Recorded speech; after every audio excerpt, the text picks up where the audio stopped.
Bonjour toi, je voudrais te parler de cette fille qui avait tout pour réussir. À quoi servirait-il à un homme de gagner le monde s'il perdait son âme? Ou que donnerait un homme en échange de son âme? Matthieu chapitre 16, verset 26. Elle avait tout pour réussir, cette fille, qui se mit à pleurer alors que je lui parlais de Dieu. Elle me dit: il y a des pensées négatives qui traversent ma tête. Je n'arrive pas à croire que Dieu m'aime. Quant à mon avenir, il m'apparaît dépourvu de tout intérêt. L'entendre parler ainsi fut un véritable choc. Elle avait tout pour réussir.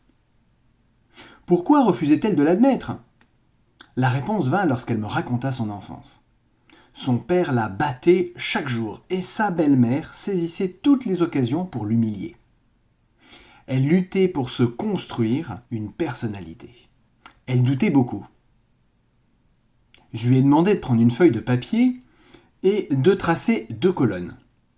Au sommet de la première, je lui fis inscrire un plus et sur la seconde un moins. Suivant mon conseil, elle fit 2 listes. Elle commença par la colonne moins et écrivit manque de confiance en soi, enfance difficile, solitude, etc.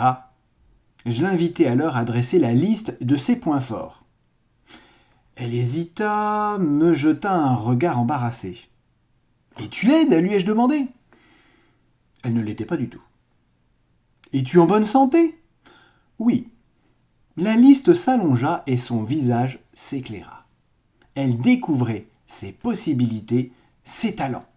La réussite était pour elle. N'oublie pas, Dieu t'a donné des talents. Avec lui, tu réussiras. Ne le quitte pas des yeux. Rien ne pourra t'arrêter. À bientôt et que Dieu te bénisse abondamment.